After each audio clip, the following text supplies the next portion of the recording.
nhom bạ cho nên nè nhom chụp vẹn nó cái tràn nhom mới có vô bánh ha nó vô phía xa mùi ở vùng mà đại nhom quạt là đặt con của thằng vô phăng bắc quạt giờ tàu chạy mùi tiệt tơ à là băng bánh ham nó chắc còn mình lôi bác à bánh ham nó ở mây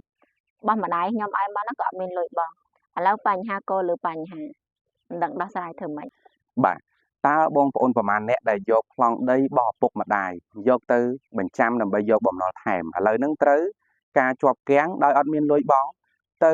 ក្នុងការកម្ចីថ្មីហ្នឹងអញ្ចឹងអាបញ្ហារបស់ខ្លួនឯងក៏មានអាបញ្ហាថ្មីក៏មានដូចភរិយារបស់ខ្ញុំនិយាយអញ្ចឹងបាទអញ្ចឹងបើសិនជាបងប្អូនស្ថិតនៅក្នុងចំណុចនេះសូមធ្វើការ comment ប្រាប់ខ្ញុំផងដើម្បីខ្ញុំបានដឹងហើយខ្ញុំនឹងធ្វើការតាក់ទងទៅនឹងធ្វើការនិយាយគ្នាអំពីដំណើរការក្នុងការដោះស្រាយតែម្ដងប៉ុន្តែមុននឹងចូលទៅក្នុងសាច់រឿងប្រធានបទរបស់យើង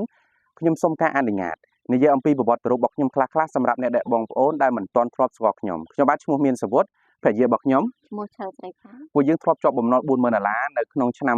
2015យើងបានខ្ចីលុយគេ$5000យកទៅបើកលក់ម៉ាស៊ីនត្រជាក់នៅគល់ស្ពានព្រៃសំរោងអាជីវកម្មដំបូងរបស់យើងនៅទីនោះប៉ុន្តែជាអកុសលយើងធ្វើមិនបានជោគជ័យអ្វីនោះទេអញ្ចឹងក៏យើងខ្សែធនបាត់អាជីវកម្មនឹងត្រឡប់ទៅវិញសល់បំណុល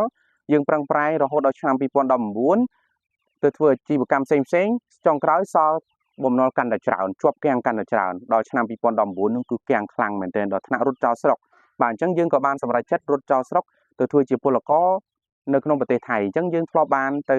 ចាក់ចេញពីស្រុកកំណើតទៅធ្វើការនៅទីនោះប៉ុន្តែជាអកុសលទៅធ្វើការរបស់យើងមិនទទួលបានជោគជ័យអ្វីនោះទេយើងក៏ត្រឡប់មកវិញអញ្ចឹងនៅពេលដែលយើងត្រឡប់មកវិញយើងក៏ទទួលការជួបជាមួយនឹងដុកទ័របំណុលគឺលោកគ្រូសៀសផលលោកគ្រូសៀសផលគឺជាបុគ្គលម្នាក់ដែលបានជួយយើងក្នុងការដោះបំណុលដោយប្រើពេលត្រឹមតែមួយខែទេមិនត្រឹមតែប៉ុណ្ណឹងជួយយើងក្នុងការដោះស្រាយរួចប្រាប់យើងឲ្យចងក្រងរូបមន្តទាំងអស់ធ្វើជាសិភៅដើម្បីចែកចាយទៅដល់មនុស្សជាច្រើនអញ្ចឹងហើយយើងក៏បានធ្វើតាមការណែនាំរបស់គាត់ហើយសប្តាហ៍ថ្ងៃក៏មានមនុស្សជាច្រើនដែលបានយករូបមន្តក្បួនរបស់យើងយកទៅមើលយកទៅធ្វើក៏ទទួលបានដំណោះស្រាយអញ្ចឹងដូច្នេះបើសិនជាបងប្អូនត្រូវការឃើញលំអិតចង់ដឹងចុចចូលទៅក្នុង link Telegram ដើម្បីស្ដាប់សម្ដីសាក់សីពិតៗរបស់ពួកគាត់បាទអញ្ចឹងត្រឡប់មកសាច់រឿងប្រធានបទរបស់យើងវិញដែលនិយាយអំពីយកប្លង់ដីប្លង់ផ្ទះរបស់ឪពុកម្ដាយយកទៅខ្ចីបំណុលថែមឥឡូវហ្នឹងបញ្ហាអត់មានលុយក្នុងការបង់ក្នុងការបំណុលថ្មីនឹងទៀតពីព្រោះយើងមានបំណុលចាស់ហើយយើងមានបំណុលថ្មីទៀតអញ្ចឹងវាបញ្ហាវាទៅជាប្រទៀងគ្នាចូលតែម្ដង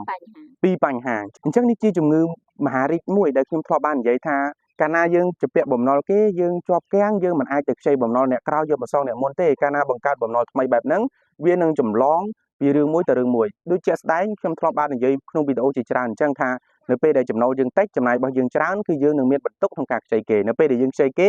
យើងខ្លាយទៅជាជំងឺមហារីកមួយគេហៅថាកើន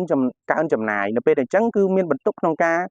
បញ្ហាទៅដល់ម្ចាស់បំណុលនៅពេលដែលមានបញ្ហាដល់ម្ចាស់បំណុលវាស៊ីទៅដល់ទ្រព្យវាស៊ីទៅដល់ប្រស្រ័យតំណតំណងវាស៊ីទៅដល់ទ្រព្យសម្បត្តិរបស់យើងវាខូចទៅដល់គេហៅថាខូចទៅដល់សុខភាពទៀតអញ្ចឹងអ្នកខ្លះគាត់មានបញ្ហាសុខភាពនៅពេលដែលបញ្ហាជំងឺទាំងអស់នេះគាំងខ្លាំងតែម្ដងអញ្ចឹងសម្រាប់បងប្អូនដែលត្រូវការពិភាក្សាជាមួយយើងបន្ថែមពីបញ្ហាទាំងអស់នេះអាចតាក់ទងមកយើងបានតាមរយៈលេខ096 630 008 គុតអញ្ចឹងវីដេអូមួយនេះខ្ញុំមានប៉ុណ្ណឹងហើយសម្រាប់អ្នកដែលមានបញ្ហាសូមតាក់ទងមកឥឡូវកុំអស់សង្ឃឹមរឿងបំណុលយើងមានដំណោះស្រាយបាទអរគុណច្រើន